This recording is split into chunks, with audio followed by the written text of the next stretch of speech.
So today we're going to be learning about how Earth's continents moved. They didn't always appear the way they are today, which is what you see right now. So the way they started was actually one big continent, which you'll see later, but I have Mumbai marked. Mumbai is in India. India is only a subcontinent, but we're focusing on that because it moves way more than really any other continent, which you will see in a second. So as you can see, about 250 million years ago, the Earth was one giant continent called Pangaea.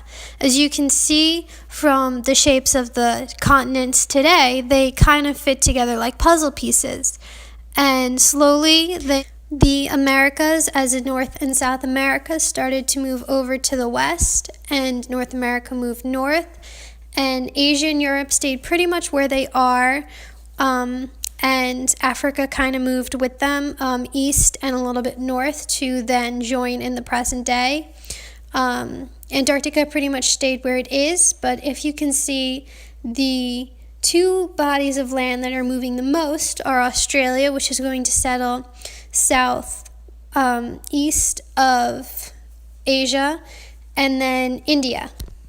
So as you can see, even though all the continents are moving across the oceans, India is migrating all the way up from Antarctica to merge eventually with Asia. And that is one of the reasons we call India a subcontinent.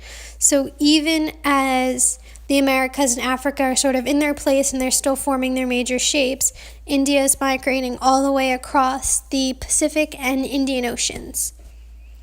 And we will soon learn about how this movement occurred.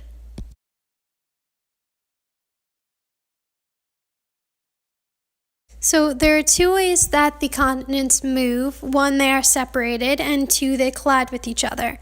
We'll get to the collisions in a second, but the main way that these continents separate is called a mid-ocean ridge. As you can see by the picture, magma from what's called the mantle, where all the lava is under the earth, comes up, and then as it reaches the cold water of the ocean, it cools into the surface of the ocean, the bottom of the ocean.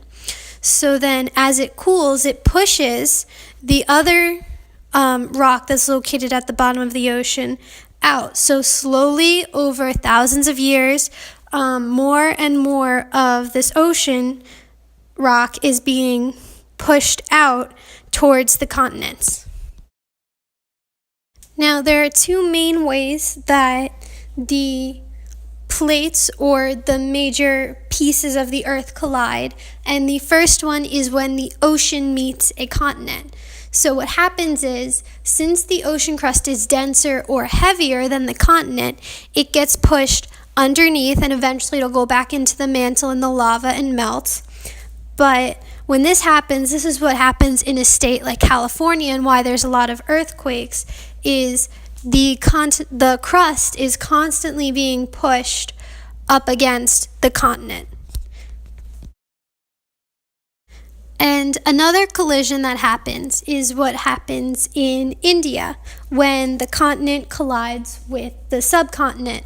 So what happens is, as the two land masses collide, they push the rock and the ground up, and that creates a mountain range. The giant Himalayan mountain ranges keep colliding with each other every year. So the biggest mountain, Mount Everest, actually gets taller every year as India continues to push up against Asia and the crust keeps colliding.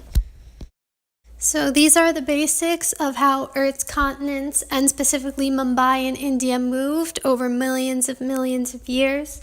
It does get a lot more in-depth and technical as you talk about the specifics of every continent and how it moved, but for now, this is all you need to know.